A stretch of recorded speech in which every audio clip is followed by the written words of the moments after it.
Welcome back to Mourning Brew, the show where the coffee is strong, but the stories are what keep you up throughout the night.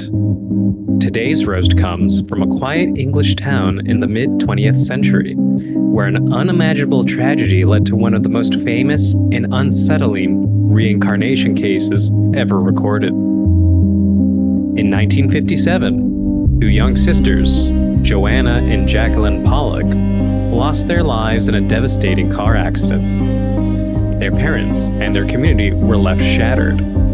But only a year later, when the twin girls were born into the same family, whispers of something uncanny began to emerge.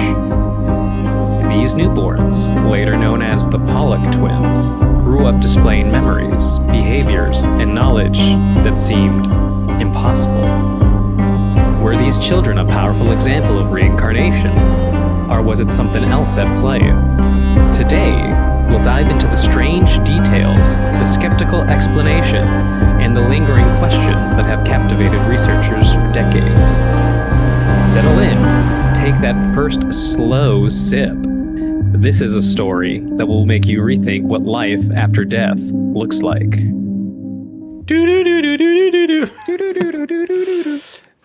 That was perfectly said. Well, Austin, this is a great topic because I am constantly, and when I mean constantly, like, listen, for those in the audience that don't know, I have obsessive compulsive disorder.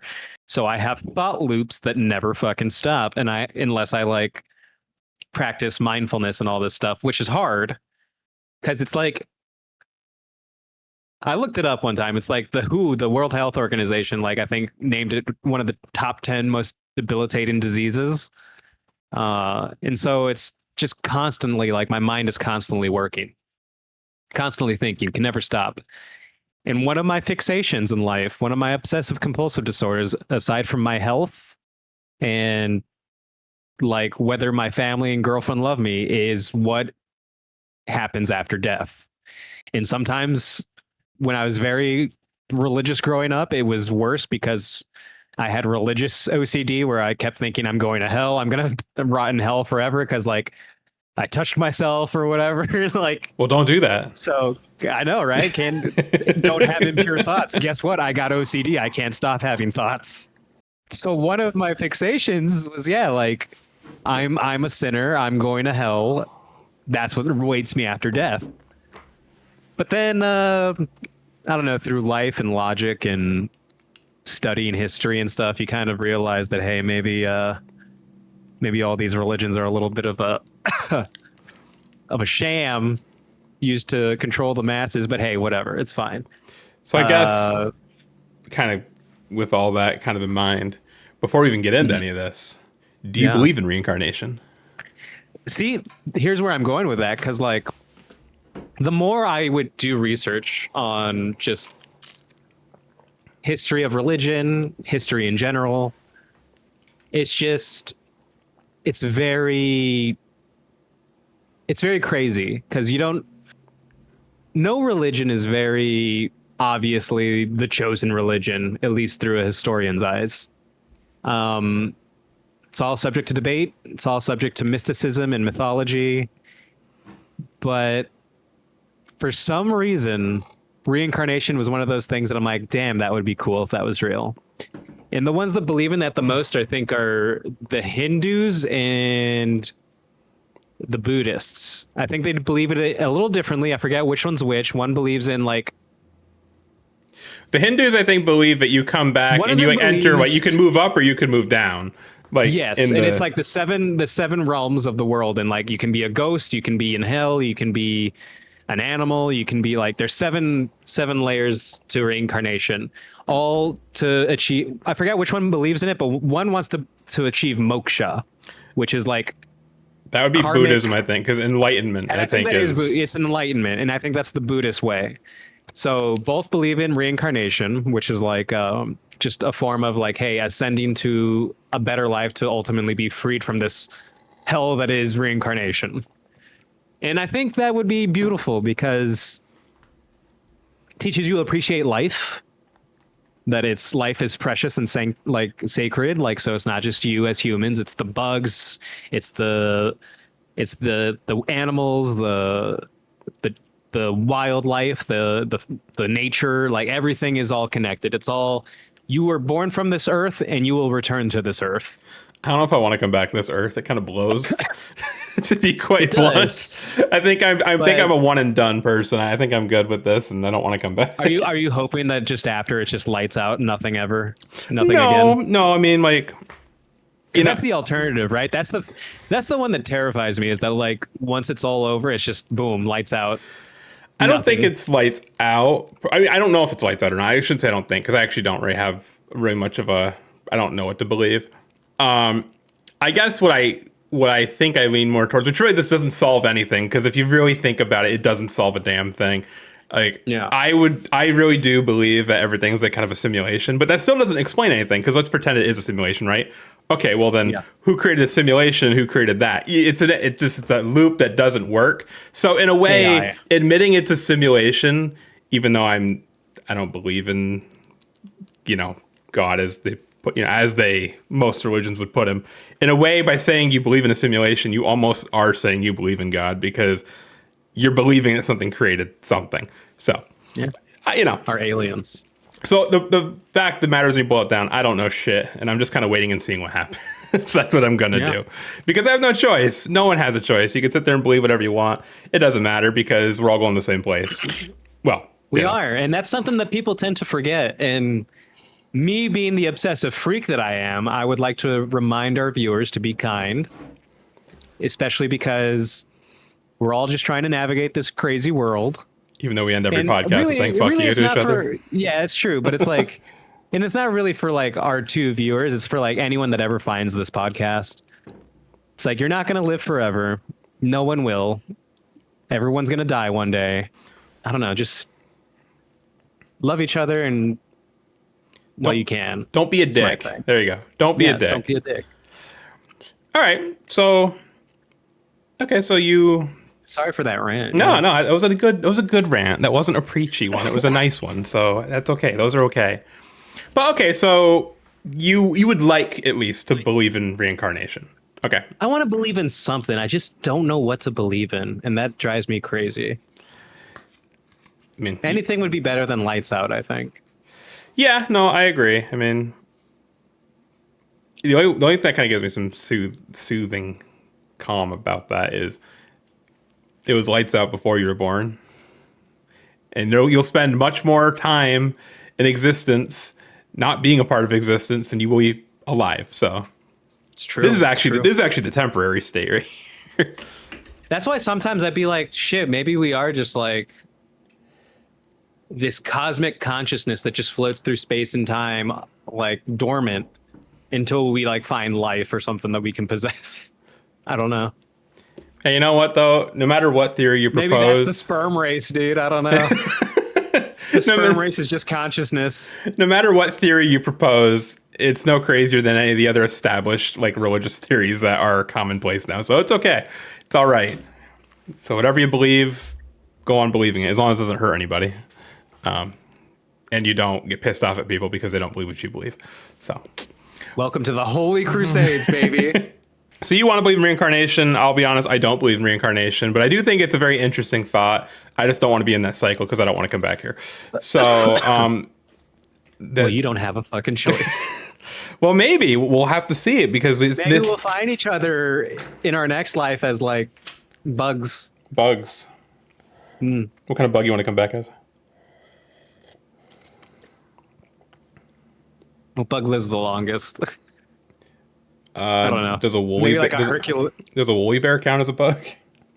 I don't know what a woolly bear is. Maybe a Herculean beetle. I don't know. I'd imagine you want to be a fly so you can leave as quickly as you came. Yeah. Okay, this isn't a bug, but if reincarnation does exist, I actually do want to come back as something. I want to come back as a seagull. Lady McQueen. No, I want to come back as a seagull.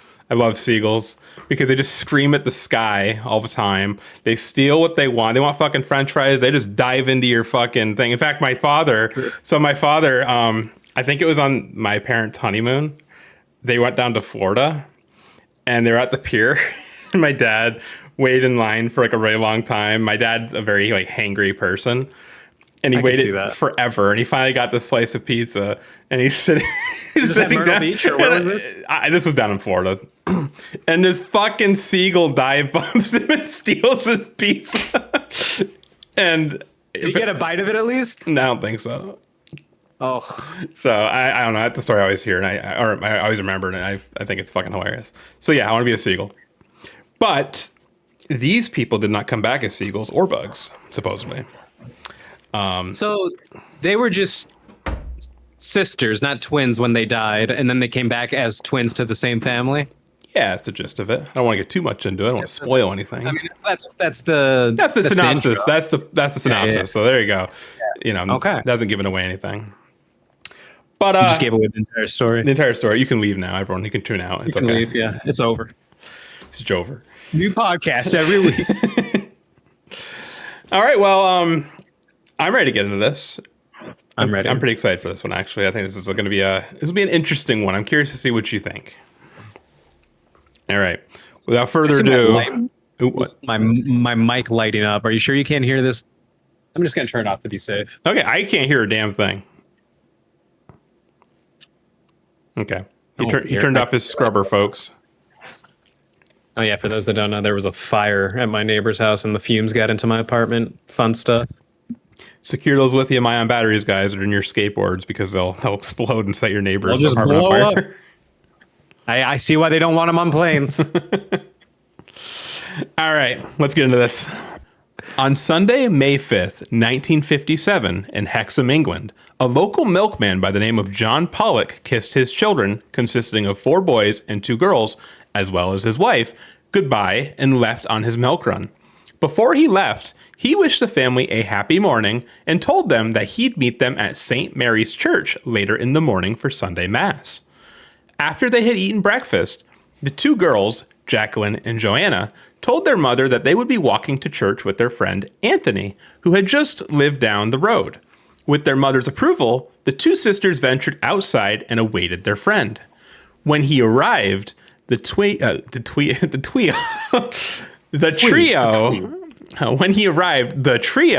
waved goodbye to their parents and began their trek to the church down the quiet country road.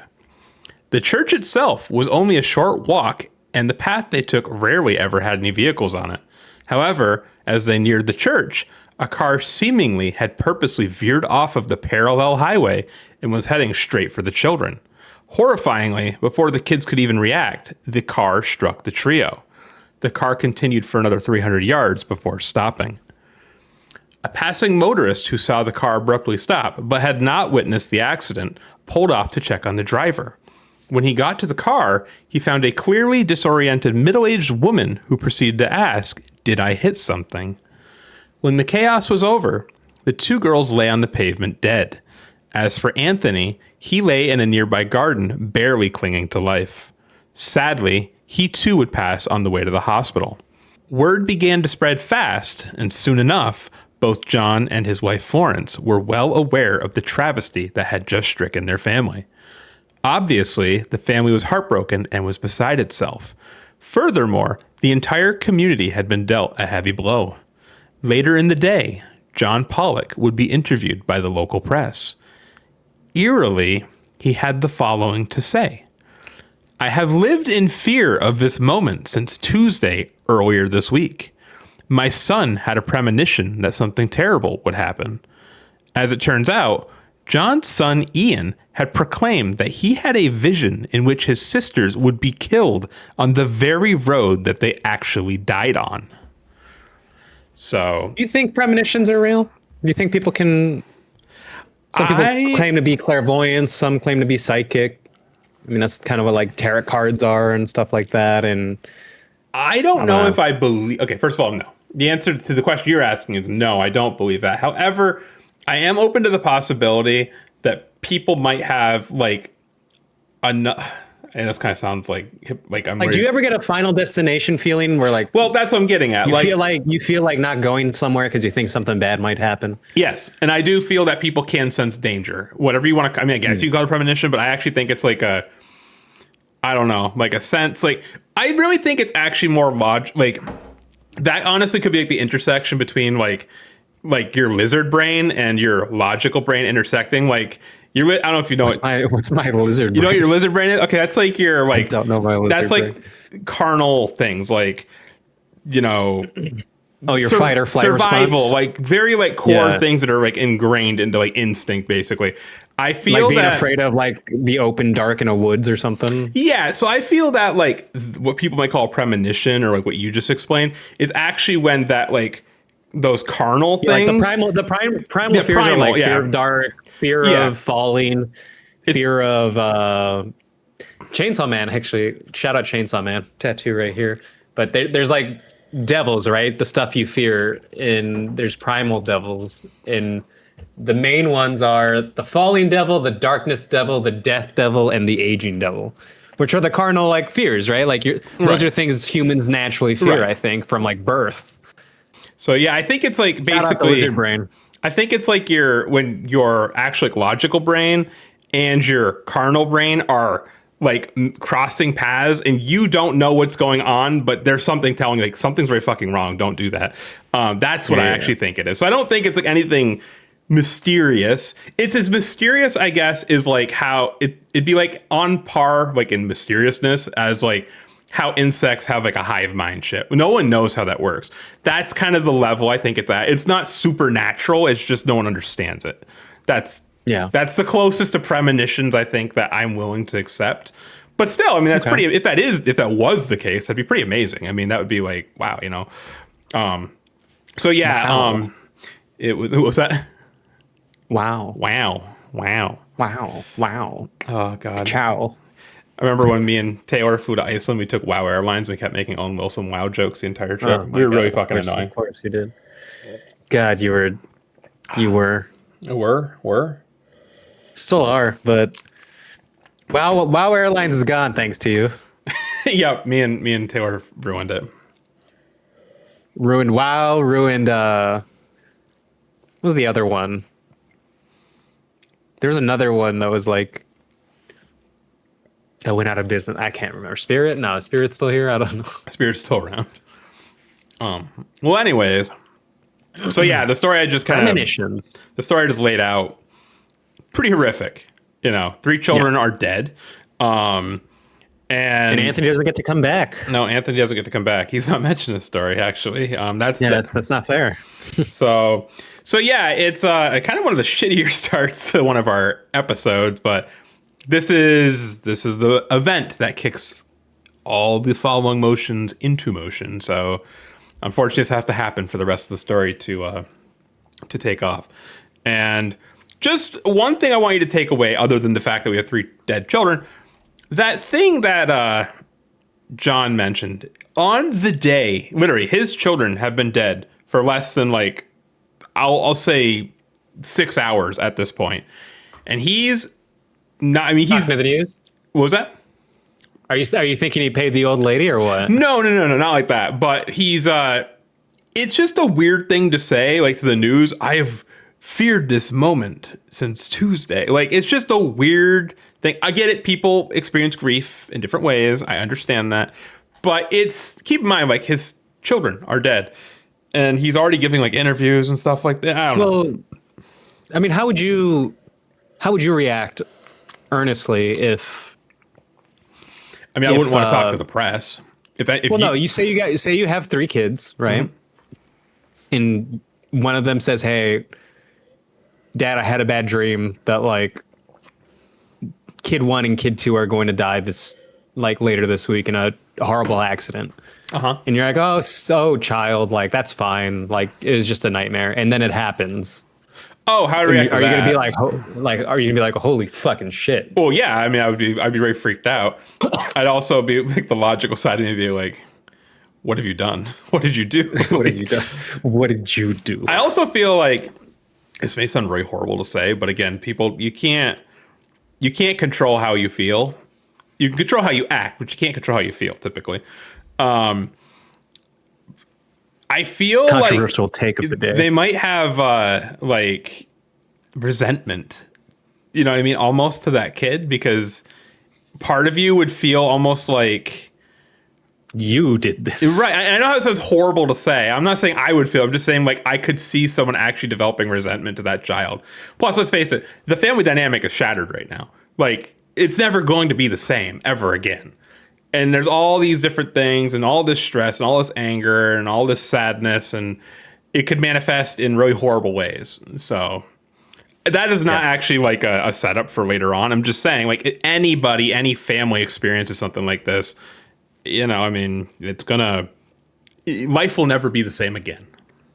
As life continued to be the same, a few days after the horrific accident, Joanna and Jacqueline... A few days after the horrific accident, Joanna... Dude, you spelled Joanna like 3 different times. You spelled it 3 different ways already. Oh, boy. First it was Joanna, with Joanna. It's Then it was Johanna, Johanna, and now in my paragraph, you spelled Johan. It's Johanna. There you go. Sorry, it's Joanna. I'm so sorry. It's okay. I just want. There's 3 names circulating. I just want to know which one are real. A few days after Oh shit. Back in character. A few days after the horrific accident, Johanna, Jacqueline's, and Anthony's coffins were carried into the very church that the trio had hoped to reach on that fateful day. They were joined by over 300 of their fellow students, who had now gathered in attendance with their parents and various other members of the community. According to the various reports, it was almost as if the entire town was at the church that day. Streets were devoid of life and traffic was basically non-existent. These deaths would not only affect those who had bore witness to the tragedy, but would go on to rearrange the very fabric of the community for years to come. Sadly, over the coming months, family life for the Pollock family would become exceedingly strained.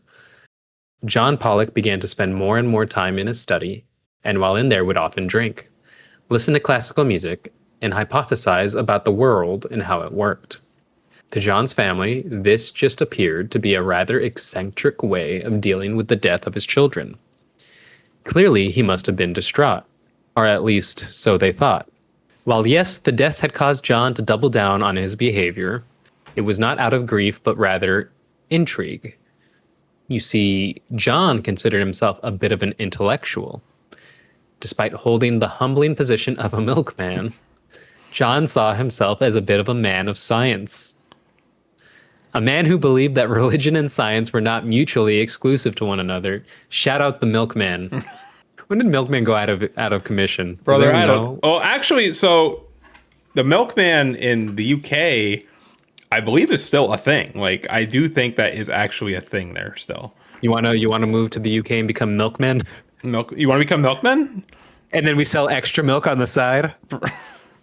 Okay, aside from that added tidbit, I could be a milkman. I could do that. Yeah, I'll be the driver. You'll be my passenger. You just drop off the milk. Yeah, exactly. You'll be my. Okay, well, if the podcast doesn't work out, we can consider doing that. We can make a podcast on the milk run. Exactly. Call it Only Milk or so. I don't know. Only we'll figure milk. it out. Back to the podcast. Specifically, despite converting to Catholicism early on in his adult life, John often blended these beliefs with his own personal notions, especially when it came to the idea of reincarnation. Interestingly, John had been fascinated with this idea for quite some time, well before he ever lost his 2 girls.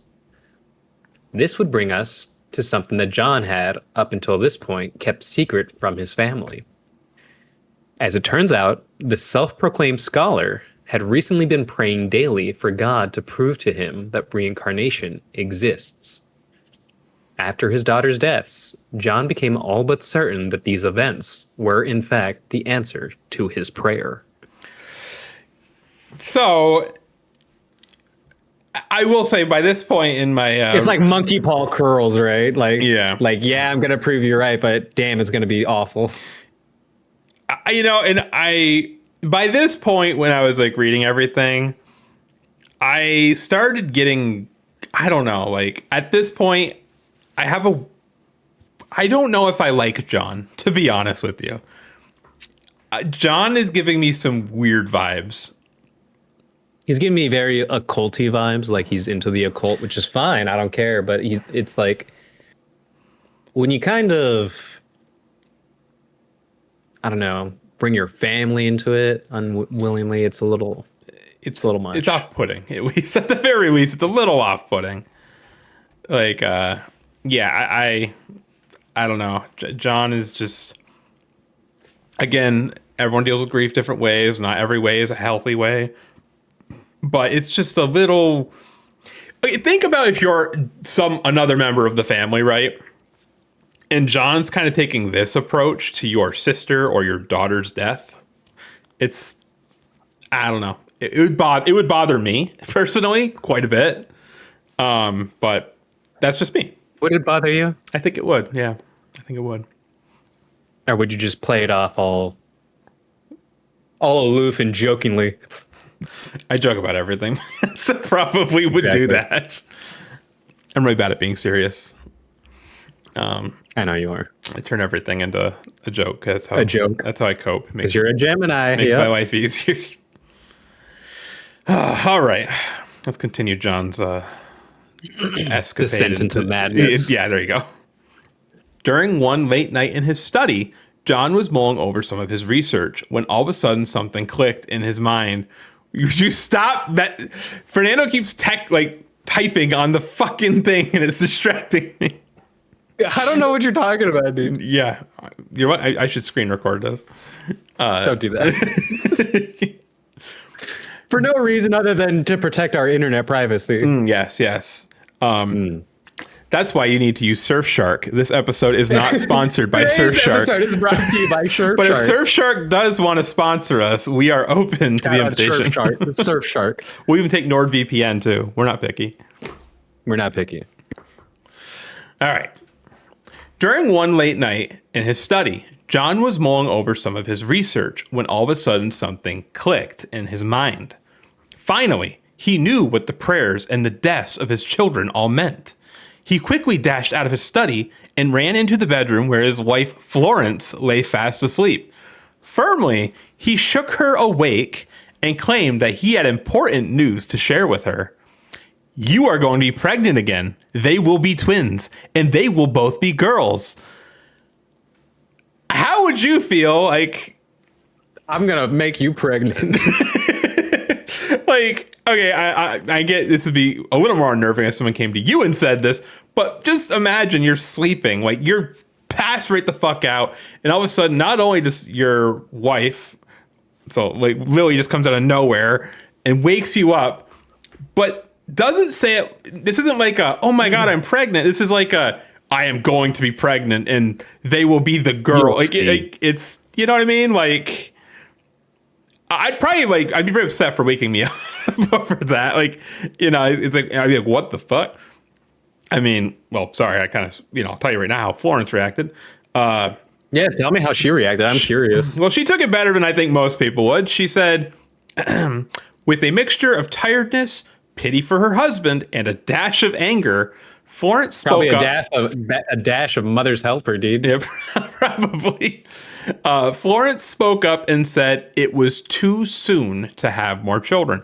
Fair enough. Before she could further explain her position, John blurted out, they will be the reincarnated souls of our daughters. Florence was understandably taken aback by all of this and remained largely speechless. Not only did she not believe in reincarnation, she was beginning to suspect that her husband's research was beginning to get the better of him. I would say so. Yeah, I think he's kind of losing it, in my opinion. Maybe he needs a little mother's helper, dude. I think so. What was that again? I know what it did, but what kind of Valium? Valium. There you go. Yeah, Valium. I mean, during this Even time, to the overly anxious stay-at-home mother. Yeah, weirdly enough, when you're stuck at home and forced to do all these things that you probably don't want to do, and you can't leave and have a life, yeah, you're going to get anxiety. So yeah, but during this time, I'm sure Valium was being used quite heavily. So it was like the 50s, 60s, Yeah, at least in the U.S. I'm guessing the UK was no different. I mean, usually whatever we did, they did, and vice versa. Exactly. Give or take a few Two years. peas in an awful pod. Hey, get it? Pod. That could be our shirt. Oh my our God. slogan: two peas in an awful pod. Yeah, it'll be a pea pod. It'll be our faces. It is like me is disgusted to share the same pod as you. Oh man, look at that. Put that on a t-shirt. I got a little warm, so take off my hoodie. This is being recorded on the same day for the people who are watching on YouTube. I just took off my hoodie. Okay, where were we? Where were we? Oh yeah. Over the course of the next month or so, John would continuously bring up this prediction. He would also... Why? Why?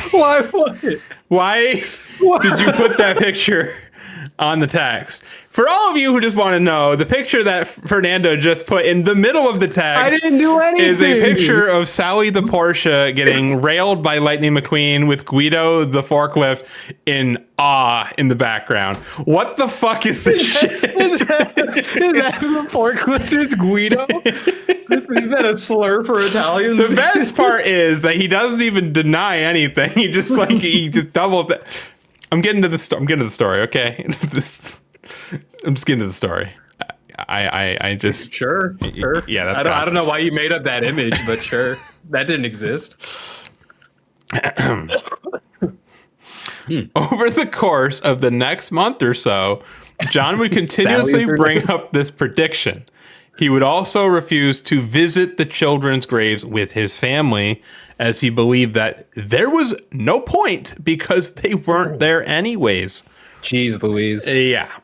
Instead, John kept gravitating to the daughter's old room, as he believed that he could feel their presence every time that he went in. According to John, this was because they were merely waiting to be brought back into our world. Finally, however, after months of driving his wife to the brink with this rather bold prediction, something finally did happen. As it turned out, Florence had some news for John. She was pregnant. Plot twist. Now, I will say, her getting pregnant...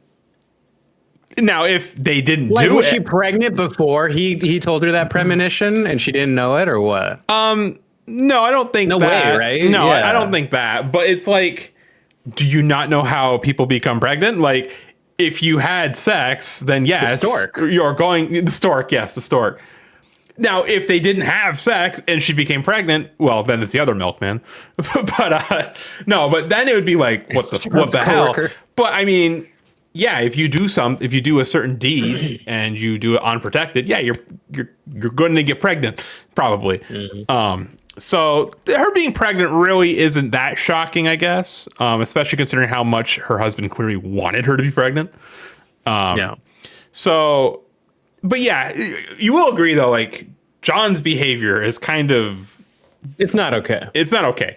It's pretty inappropriate. I think it's I get it. I understand, like, again, for the third That's why time. we have a male loneliness epidemic because men don't know how to behave around women. Yes. Well, don't let people grieve, don't tell your wife that, hey, we're going to have kids again after you just lost 2 kids. I mean, like, that's crazy. It's a bit bad shit. Yeah. So again, like, I'm not trying to steer you or the viewers in any direction, but like I said, I get like the ick about John. I'm sorry. I just do. I don't, at the very least, he should go seek therapy, which I get at this time was not a popular thing. Yeah. I don't even think it existed. Especially in the UK. Maybe it did. I don't know. I feel in the UK, actually, like it took them longer to start appreciating therapy than Americans, which is pretty crazy to say. There's always been like the stiff upper lip thing with like British men. So, but I don't know. So yeah, I'm concerned with John's behavior. That's all I'm saying. Let's see how worse it can get. Surely not. Around the same time Florence had made this announcement, there was another pivotal event happening in the town of Hexham. The trial of a woman named Marjorie Wynne was in full swing. Her crime? Well, she was the one who had been operating the car that had killed both the Pollock children and Anthony.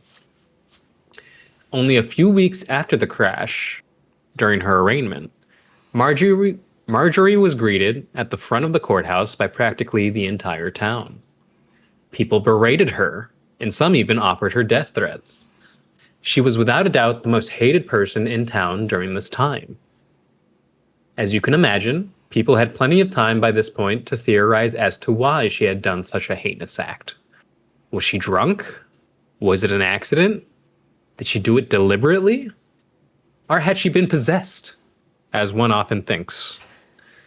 No matter what the reason was, one thing was for sure, and that was that Mrs. Wynne was now facing charges for the deaths of 3 children. Despite the outrage over the incident, it would actually take a bit longer for the trial to commence, as Marjorie's lawyer had requested that she stay in a mental health clinic to receive an evaluation. After the evaluation was completed, her psychologist claimed that she would be unfit to stand trial until after she had been treated. Specifically, she would need to undergo electroshock therapy to treat her diagnosis, depression. Ooh, that's tough. Electroshock therapy. That lobotomies, yeah, that's what they did to people with mental. Like I have OCD. If I was alive in the 1950s, I'd probably be in an insane asylum. You'd be one flew over the cuckoo's nest right now. I would be lobotomized. Yes. I'd be Nurse Ratched. I never actually saw that movie, but I know she was a bitch.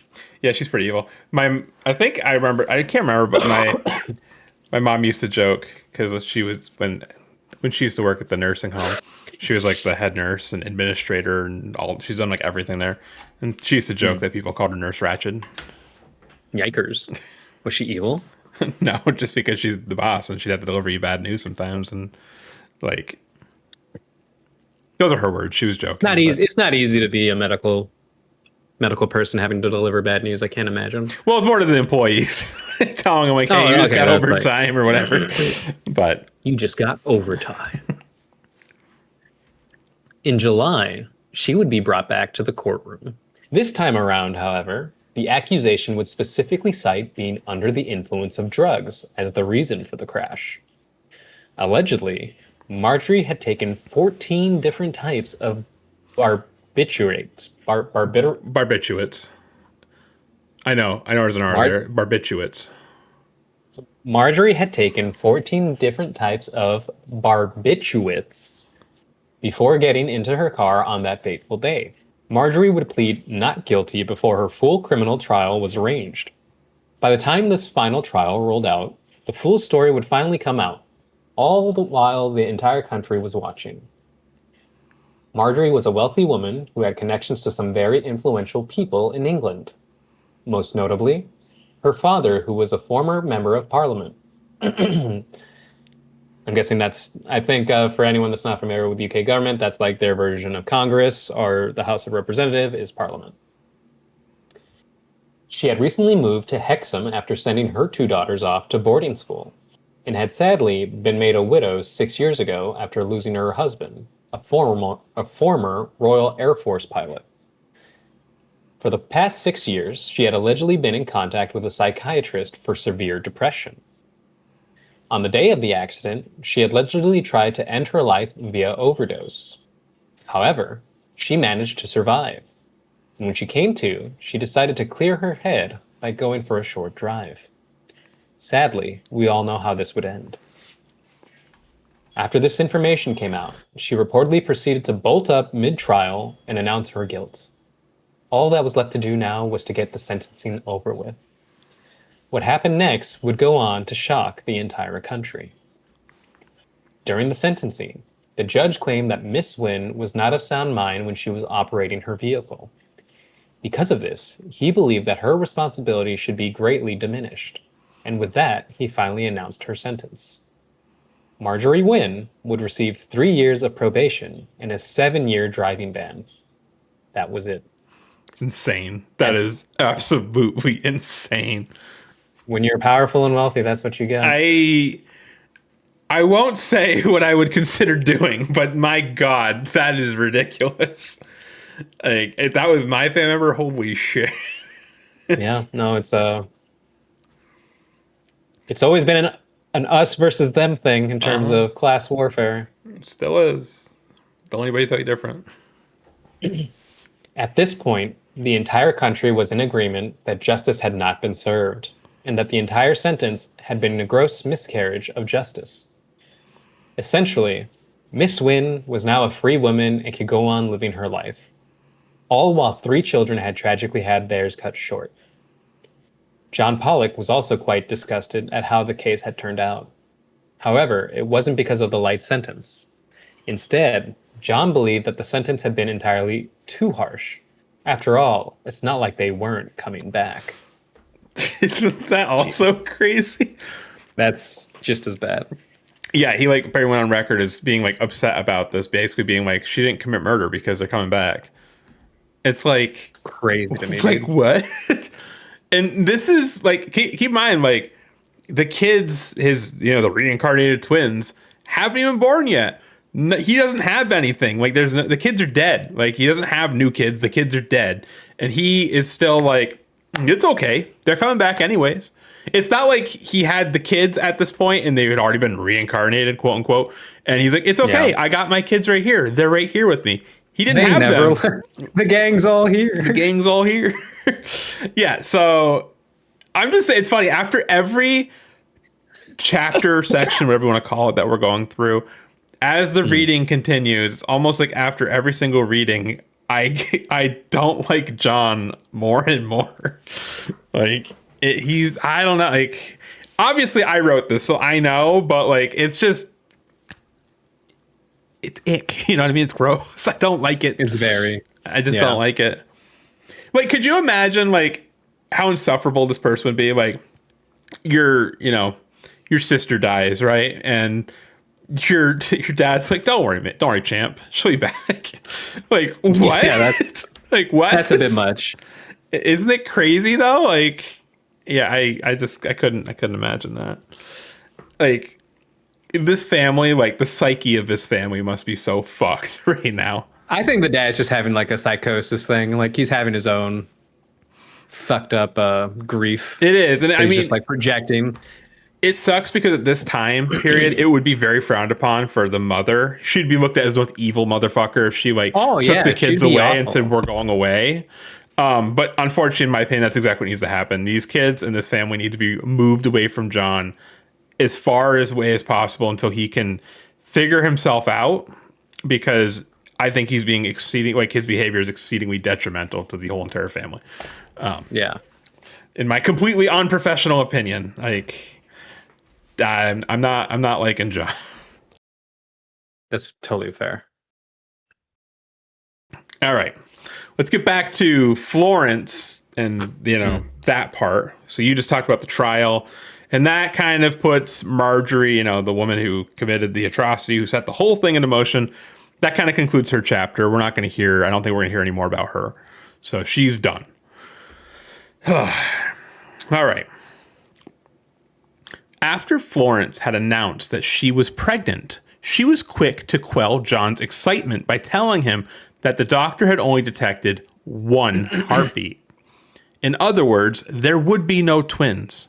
9 months later, Florence would go into labor early one October morning. Upon hearing the news, Florence's midwife rushed to the Pollock family. Upon hearing the news, Florence's midwife rushed to the Pollock family home to assist with the birth. Once she arrived, John ultimately determined that the 2 women had it handled and promptly left to go conduct his daily milk run.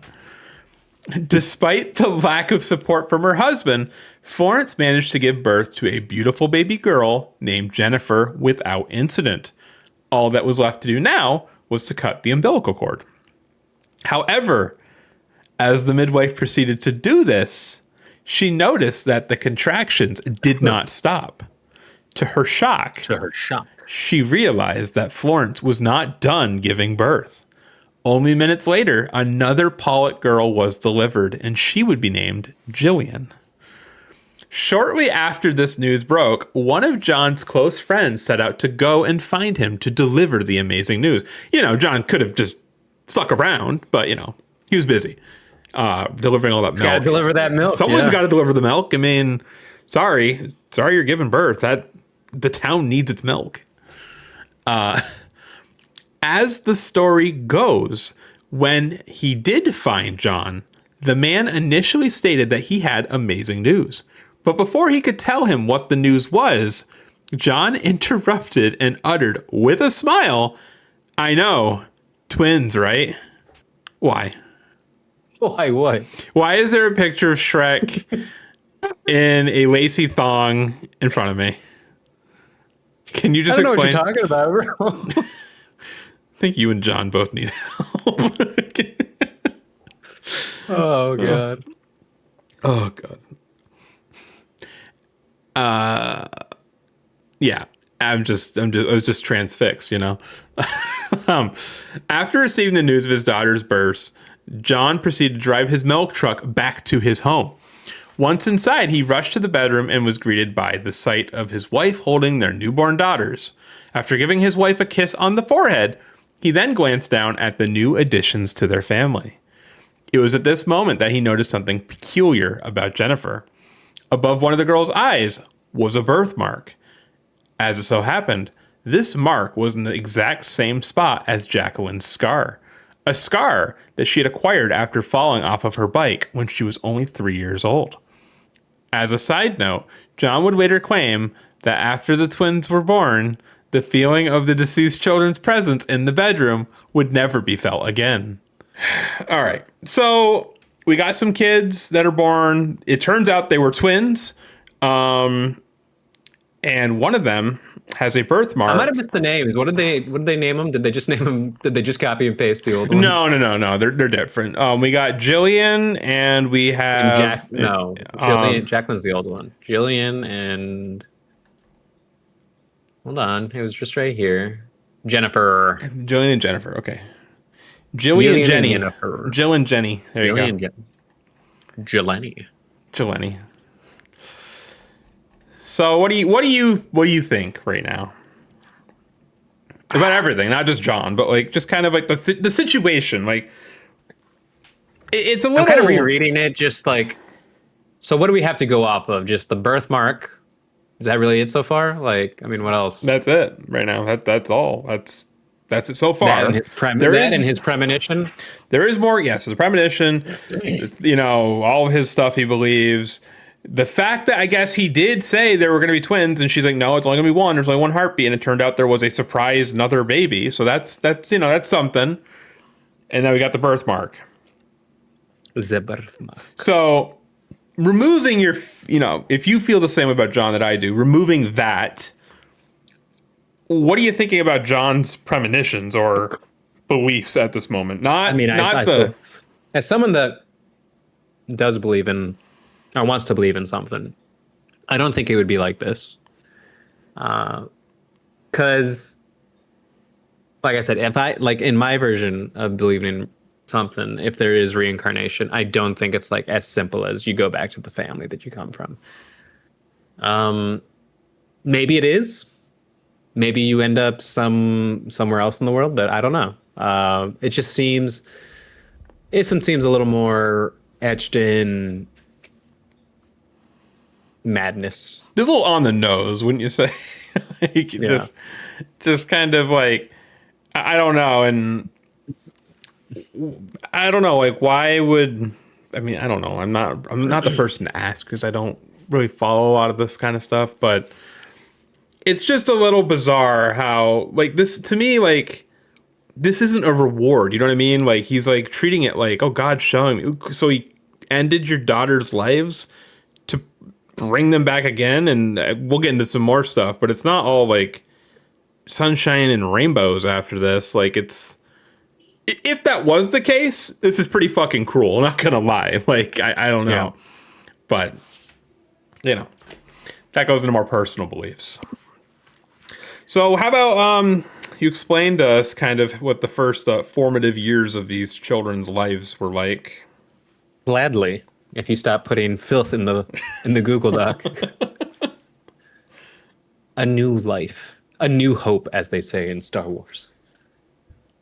By the time the twins were 6 months old, John had moved his newly expanded family into the nearby town of Whitley Bay. It was during their stay in Whitley Bay that John became obsessed with the idea that his new daughters were in fact the reincarnation of Jacqueline and Johanna. Specifically, he believed that Jennifer was Jacqueline and Gillian was Johanna. I'm expecting you to remember that. Don't forget that. So Jennifer is Jacqueline and Gillian's Johanna. Jennifer is Johanna. Jennifer is Jacqueline. The weirdly shaped parts in his head. As mentioned earlier, the birthmark above Jennifer, aka Jacqueline's eye, and another one of her on her waist, had convinced John that she was in fact a reincarnated Jacqueline. Not only did she bear the marks from her previous life, but she also shared a number of other characteristics with her former self that included holding a pen in her fist when she wrote. Yeah, all kids write with their fist. Walking with her feet pointed outwards. That's just genetics. Happens. Just what do they call it? Like pointed knees. I forgot. There's a name for it. Duck walking? It's like bow-legged? Bow-legged. Being obsessed with brushing other people's hair, specifically John's. That's just your daughter being obsessed with you, bro. Despite all of these coincidences, Florence never really bought into the whole reincarnation thing. That was until, however, they were given the toys. After the girls passed away, Florence had taken all of their toys and thrown them into a box for storage. When the girls became old enough to enjoy the toys, Florence dug them out and let the children play with them. It's very strong of a mother to do after losing her kids. I feel like most people would probably like throw them away or something or never touch them again. And I never want to see them again, ever again. Almost immediately after getting a hold of the items, each of the children gravitated towards two specific dolls. Jennifer immediately pointed to hers and blurted out, "That's Mary." Then Gillian proceeded to say, "Yes, and this is my Susan."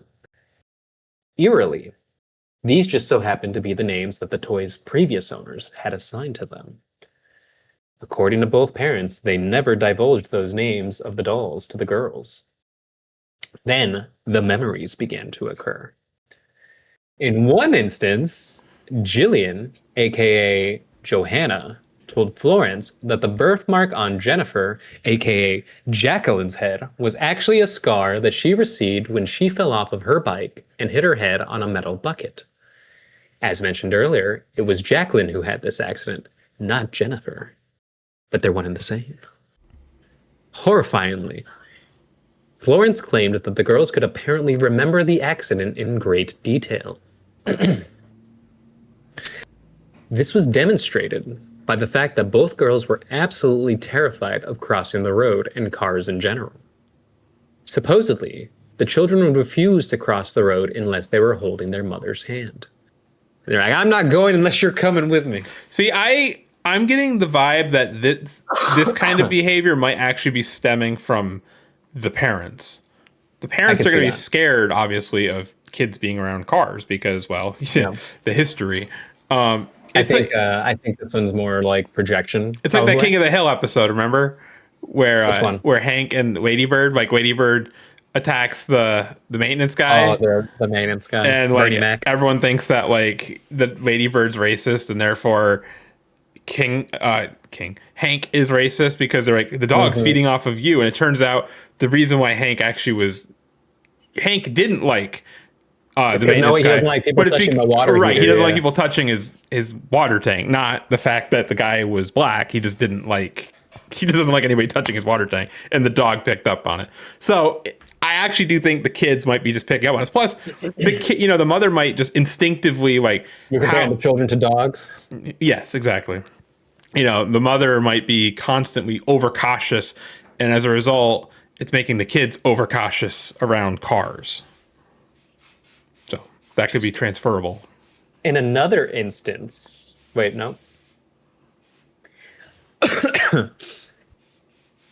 According to Florence, there was a time when both children were playing in the alleyway and became petrified when a neighbor simply started their car. They screamed and huddled in a corner against their house, shaking. In another instance, Florence overheard the children playing make-believe in another room. However, the more she listened, the more disturbing the story became. Apparently, one of the kids began to shout, "Watch out for the car!" Or, "The car is coming for us." When Florence walked in, she saw Gillian cradling Jennifer in her hands while she was saying, "The blood is coming out of your eyes. This is where the car hit you." This is very... I don't know if the kids actually did this. Yeah, I don't know. Like, it's a little I know I used this term before. What kid plays like this? I guess reincarnated kids. When the children were 4 years old, the family decided to visit some family back in Hexham. Like that fateful day years ago, the family decided to walk to St. Mary's Church, down the very road the children had died on. On the way, Gillian turned to her sister and pointed to her left, saying, "That's the school we used to go to." It was, in fact, the school that Jacqueline and Gillian used to attend. What made this even more unsettling was the fact that the girl had not even seen the school yet, as it was actually around the corner. When the family walked by their old house, yet again the girls pointed it out. Finally, the children asked if they could go play on the playground around the corner. As you probably had already guessed, there was indeed a playground around the corner. What do you think of all this? You think it's just fabrications the parents made up? I'll give my actual beliefs about everything towards the end because I don't want to spoil that. But at this point, if I'm being honest, let's just lean towards the belief that the parents believe this is real, right? Like they believe what we're being told, right? I really do think it's all just projection. It's all reading too much into things. It's probably, it's like interpreting everything the kids say in your own way. Like, oh, there, the kid's like, oh, there's the school. They could be taken as, oh, there's the school they used to go to. No, it's just a school. It's a kid observing something. I do really think, at this point, the parents believe, obviously believe that the kids are reincarnated. But I do feel if you believe, let's face it, John believed in reincarnation before his daughters initially died.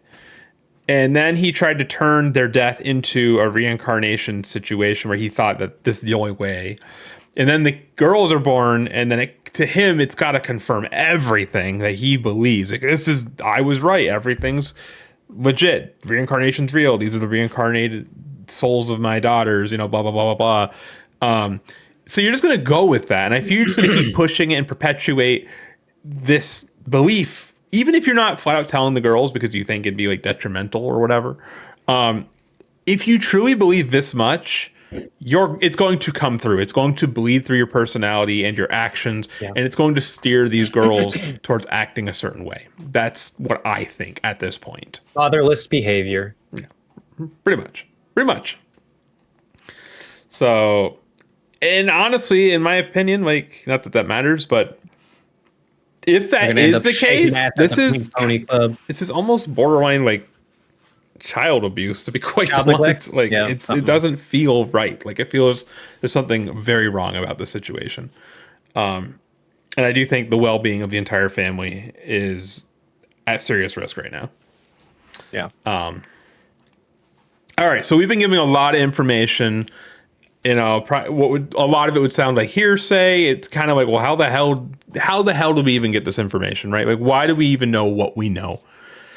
So we can thank a man named Ian Stevenson for all this. So I love Ian. To reiterate, so at this point, you may be wondering, how on earth do we know all this information in the first place? After all, if this story only had come from the family, then it would be a matter of hearsay and a bit of a conflict of interest, right? Well, thankfully, as it turns out, a researcher named Ian Stevenson is the one to have broken this story to the public. Stevenson, who was the head of neurology and psychiatry at the University of Virginia at the time, had become increasingly interested in the topic of reincarnation at an early age, much like John. Despite his impressive standing in the man of science. And the thing is, I will say, unlike and John, he too enjoyed a glass of milk. Unlike John, this man is actually a man of science, a very like esteemed member of the How scientific dare community. you saying that a milkman cannot be a man of science? I didn't say a milkman couldn't be. You just lost the entire milkman community. Yeah, I'm sorry. The whole milkman fam is gone. It's over. They'll never forgive us. There goes 0 of our subscribers. Watch one of our subscribers be a fucking milkman, dude. How dare you? That'd be kind of funny, actually. Despite Ian's impressive standing in the intellectual community, he was often ridiculed by other scholars for his beliefs on this subject.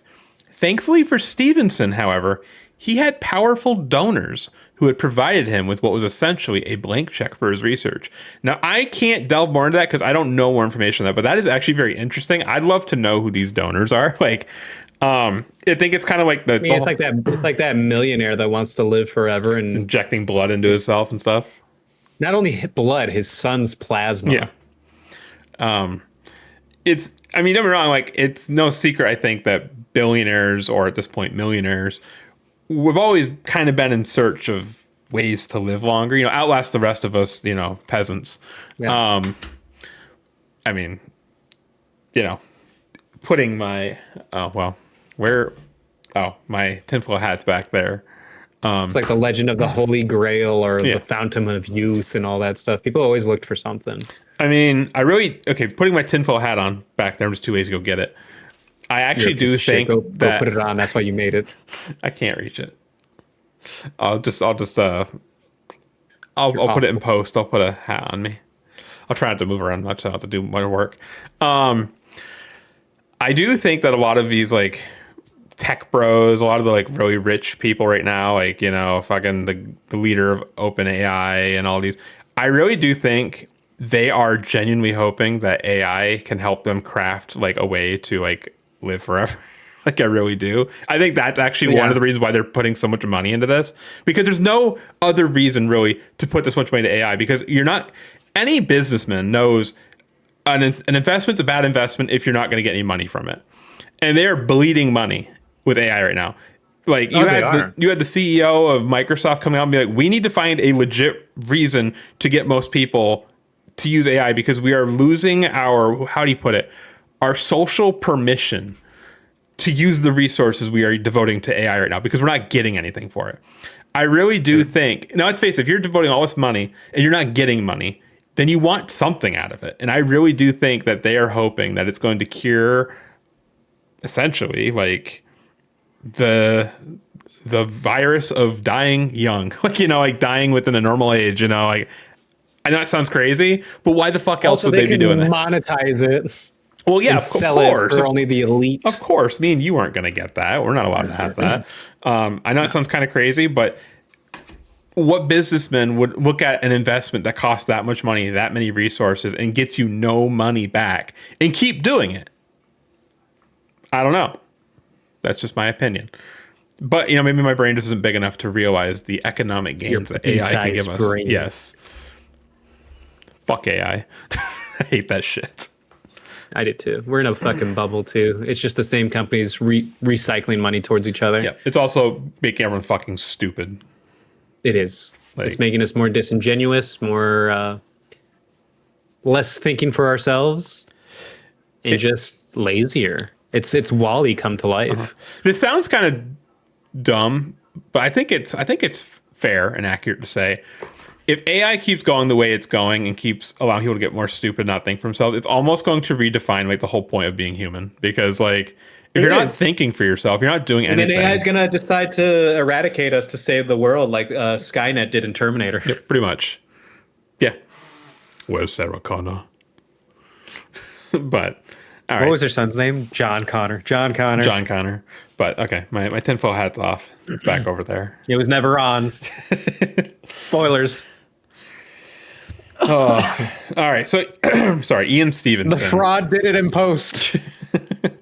So Ian Stevenson's got a lot of financial backing to do his stuff. He is basically what John wishes he could be. Like he's doing what John wishes he could do. Just have all this time, all this money to just devote resources to studying reincarnation. That's what he would love. So thanks to these donors, Stevenson was able to travel all across India, in Southeast Asia, collecting all kinds of stories of apparent reincarnation. Because Stevenson was a researcher and did care quite a bit about his credibility, he did apply the scientific method to every case he encountered. As a result, he discredited roughly 99% of the cases that he came across. Of the ones he did find himself believing, they tended to be ones that involved children vividly remembering and recalling specific people, places, and even events that they should never have been aware of. One trend that kept cropping up was that the children had died in their past life under either very sudden or extremely violent circumstances. In addition to the memories, the child would typically be born with birthmarks that echoed injuries from their past lives. Regarding the Pollocks, Stevenson first came across their case in 1963 and would return to the family many times over the course of his life. Because of these visits, Stevenson would mention the Pollock twins multiple times throughout various books. Eventually, as Stevenson's writing became more popular, the reincarnation side of the Pollock story would eventually begin to gain traction in 1978. Unfortunately, by this point, however, the girls were in their 20s and had practically no recollection of their old life. It was around this time that a TV producer caught wind of the story and had begun to investigate. During their investigation, they realized the town of Hexham had still collectively not let the dark stain of the children's deaths move into obscurity. This was in stark contrast to the Pollock family, as they basically had completely moved on. During the production, John and Florence would go on to gleefully tell the crew about much of what we had already covered in this story. Don't you dare post anything. However, when they began to interview the girls... Are you talking about me? Yes. However... What did I do? I saw you click down there and make some space. Oh, no, I was just seeing how far we had to go, dude. Oh. However, when they began to interview the girls, the reaction was a bit different. The girls froze up and were very uncomfortable with the barrage of questions. As mentioned earlier, they personally had no recollection of the extraordinary events from their childhood or their previous lives for that matter. Instead, everything they knew came directly from their parents. Despite the awkward interviews, the Pollock twins story ended up becoming big news across the globe. While this added publicity did make the twins uncomfortable, John Pollock viewed the explosion of their story as a blessing. After all, his message was now being received by a very wide audience.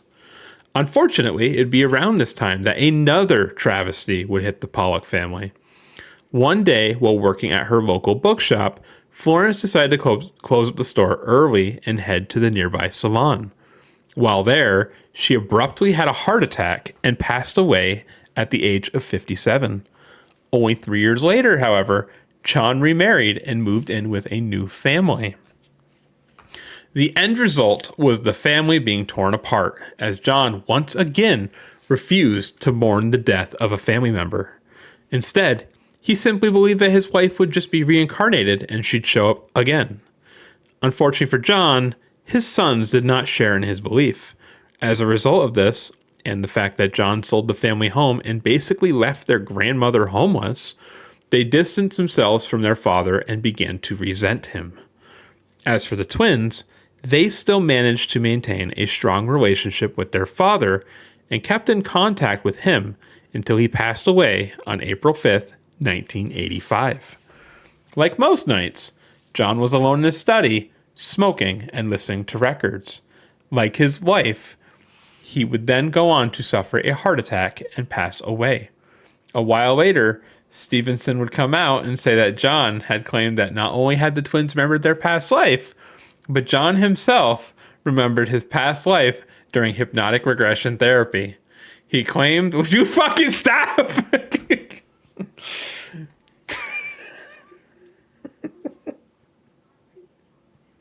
You're so close to finishing, too.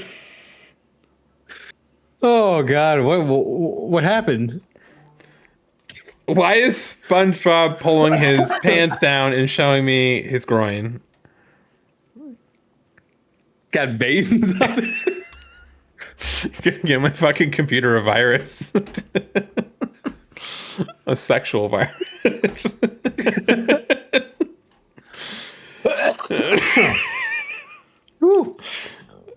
That took a dark turn.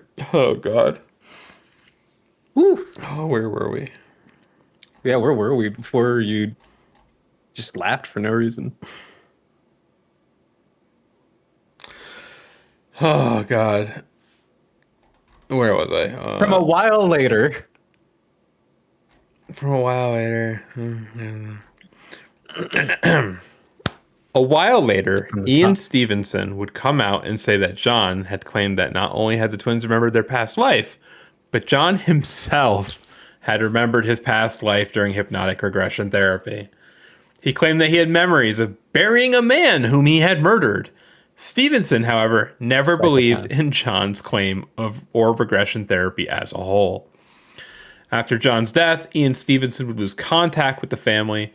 He would recall in one of his later books that the Pollock family case was in fact a strange one, albeit one with many flaws. Stevenson did note that it was quite likely that John's obsession with reincarnation had likely rubbed off on his children. Stevenson himself would eventually pass away at the age of 88 in 2007. So a lot of info one there. Part of that, yeah. One part of that story that stuck out to me is the children not remembering their childhood. Because I don't remember my childhood at all. No, me neither. Like, I think my earliest memory is kindergarten. My earliest memory is 9/11. That was 2001, and I was in first grade. I was in fourth grade. I can remember certain events in kindergarten, but other than that, it's like a big blur. And I guess that's a thing, right? Childhood amnesia or something. But it kind of makes sense. I don't think it was due to trauma or anything. It's just my brain wasn't big enough to store so many memories. I guess it's just like that. Also, I feel your out. brain just decides like this isn't necessary. Like I don't. Yeah, need we it. don't need this. So it's gone. It's actually one of the reasons too. I feel why time feels like it goes by so fast. It does. It does feel like that. And then like, I get memories on my phone. Like, oh, this was 13 years ago. And I'm like, holy shit, I barely remember this. Like, just the inevitability of time, right? Just keeps on going. Never ends. Till it does. Never ends, and we do, but it keeps going. A dark turn. In October of 2024, Apple released a 7-episode podcast called Extrasensory. The show detailed the entire Pollock case and its aftermath. Throughout the series, the interviewers tracked down multiple members of the Pollock family, which included the remaining twin named Jennifer. At first, they talked to 2 of John's granddaughters, Liza and Joanne, who immediately claimed that their grandfather had not been an honest man. For starters, they claimed that their father, Ian Pollock, was not emotionally affected when his father, John Pollock, passed away. Ian, who had since passed away by this time, claimed that everything that came out of his father's mouth was a lie, including the prediction about the young girls' deaths. When interviewed, Liza was more than happy to engage and was not afraid to hold back. She claimed that initially the entire Pollock family debacle was kept largely secret from both her and her sister for many years. That was until they came across VHS tapes detailing the saga. Liza claimed that in her childhood, John was distant, cold, and didn't pay attention to any of his grandchildren. Allegedly, whenever John was present, everybody would be very quiet and try not to provoke him. Shockingly, when he lied about his son Ian having a premonition about his sister's deaths, he did so on the very day that his daughters died. Ian told his daughters that their grandfather had been nothing but an attention seeker, and that had been why he had promoted the story of reincarnation. In fact, Liza claimed that John came up with the idea after the whole doll story. Worse yet, Liza had claimed that John was quite abusive to Florence. Allegedly, John and Florence had multiple physical altercations, and John had been emotionally manipulative. During these altercations, the kids would supposedly hide in the playroom and only come out when their mother came and got them, typically covered in bruises. As a result, it is believed by Liza that Florence only went along with John's idea of reincarnation out of fear. Joanne, however, had an even worse view of John. Allegedly, when she was only 4 years old, John would invite her to his study and show her books about autopsies and pictures of murder victims. What was more disturbing was the claim that John would inappropriately touch her while they were alone. Finally, we have the surviving twin, Jennifer's statement. According to Jennifer, John had been a loving and caring father to the twins and their brothers. She said that John would spend hours upon hours with them in the study and was nothing but kind to her mother. Despite this, however, she did state that John had multiple affairs and even brought Jennifer to serve as a cover for when the woman's husband came over. Nothing but loving and caring, right? This guy was piece of work. He was a psychopath, a master manipulator, gaslighter. Uh-huh. Most importantly, however, Jennifer does believe that she and her sister were indeed the reincarnations of their dead sisters.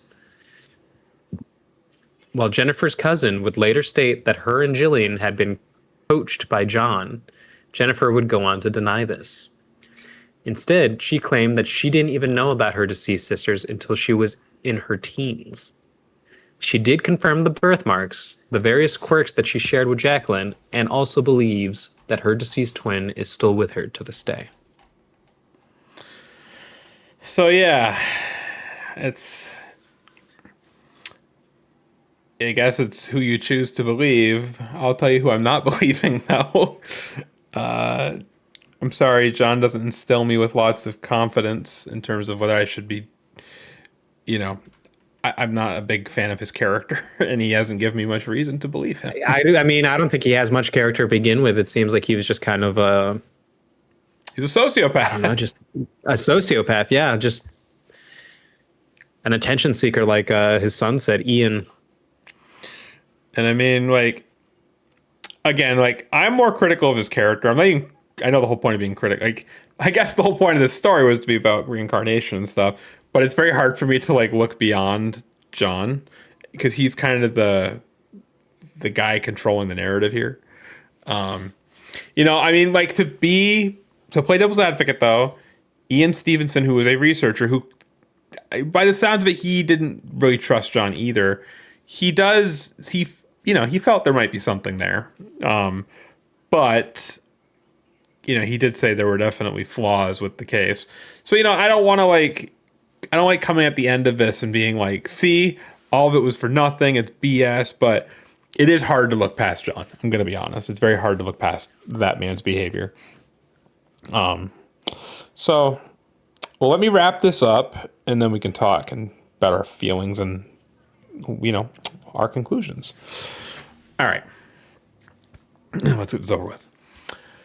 And so we close the chapter on the Pollock twins. A story that refuses to rest quietly in the past. A tragedy, a rebirth, and a mystery that continues to echo across decades. Were these twins living proof that the soul can return, carrying memories from a life violently cut short? Or was this all a tapestry of grief, coincidence, and the human need to find meaning where none may exist? What we're left with is unsettling.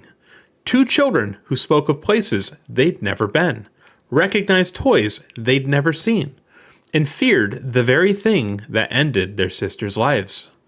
Evidence or illusion? Fate or imagination? In the end, the Pollock story doesn't give us answers. It gives us a chill, a question, a shadow that lingers long after the lights come back on.